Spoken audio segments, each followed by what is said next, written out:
Hampir setiap hari kita buka media sosial, scroll TikTok, lihat story, lihat orang lain liburan, prestasi, glow up, dan tren baru yang muncul terus-terusan.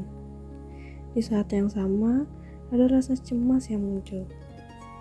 Kalau aku gak ikut tren, aku ketinggalan gak ya? Nah, perasaan itu yang biasa disebut FOMO.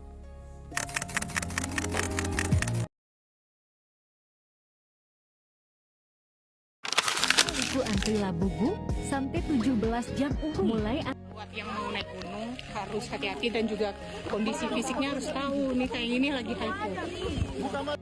Sekarang media sosial bukan cuma jadi tempat upload foto atau cerita. Tanpa sadar, media sosial jadi tempat kita membandingkan diri sendiri dengan orang lain. Ketika lihat teman nongkrong, liburan, punya barang baru, atau tampil sempurna, sebagian dari kita tiba-tiba merasa, kok hidupku gini-gini aja ya? Dari situ muncul dorongan untuk selalu online. Karena takut banget kalau ada yang kelewat.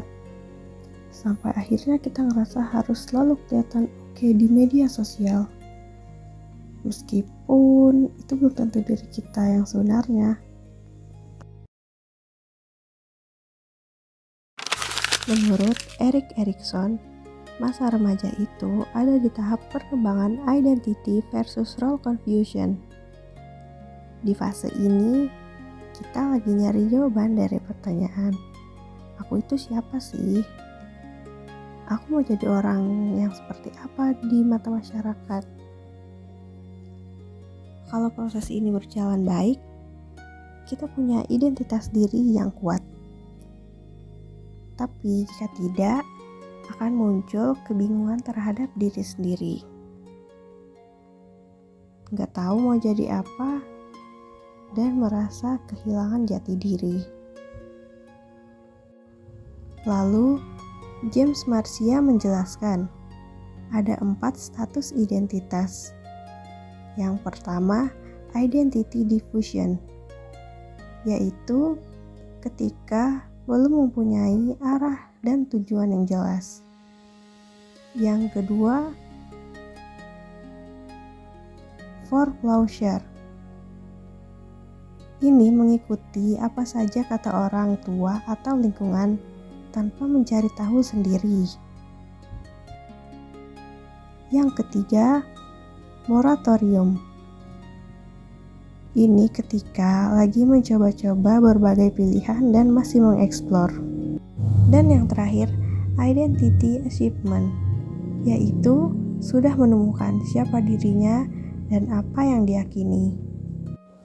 Media sosial bisa membantu proses ini, tetapi bisa juga membuat seseorang kehilangan jati diri. Tergantung cara kita memanfaatkannya.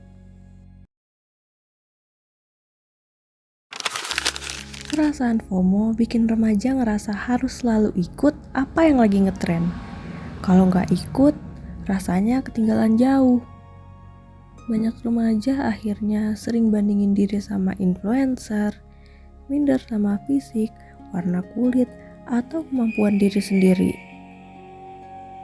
Kadang juga ngerasa nilai diri ditentuin dari like, komen, atau viewers, ataupun followers.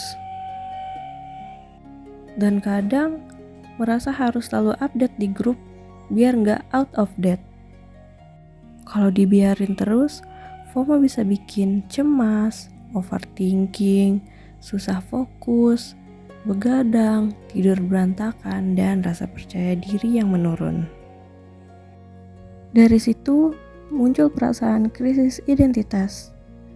Krisis identitas membuat seseorang bertanya, aku harus jadi mereka biar dianggap ada. Kalau nggak dipuji orang lain, aku tetap berharga atau enggak ya? Akhirnya banyak yang membangun identitas palsu berdasarkan apa kata orang di media sosial.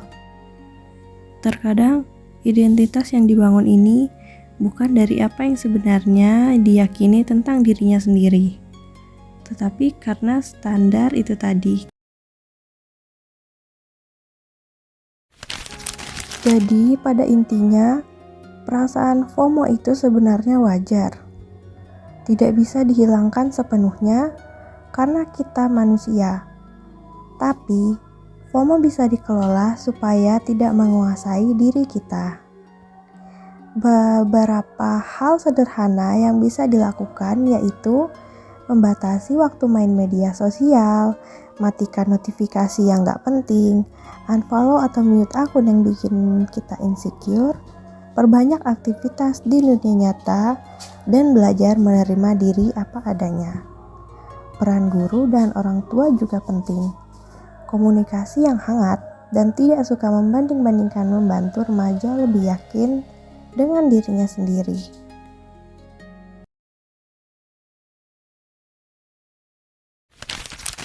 Melalui video ini, aku menyadari satu hal. Ternyata aku pun pernah dan mungkin masih mengalami FOMO. Kadang aku merasa tertinggal saat lihat teman yang lebih sukses, lebih hits, atau hidupnya yang terlihat lebih sempurna. Tapi, pelan-pelan aku belajar bahwa identitas diri bukan ditentukan oleh like, viewers, komentar, ataupun followers, melainkan oleh proses belajar, nilai yang kita pegang, dan usaha yang terus kita lakukan setiap hari. Media sosial hanyalah hiburan semata. Yang menentukan siapa kita sebenarnya hanyalah diri kita sendiri.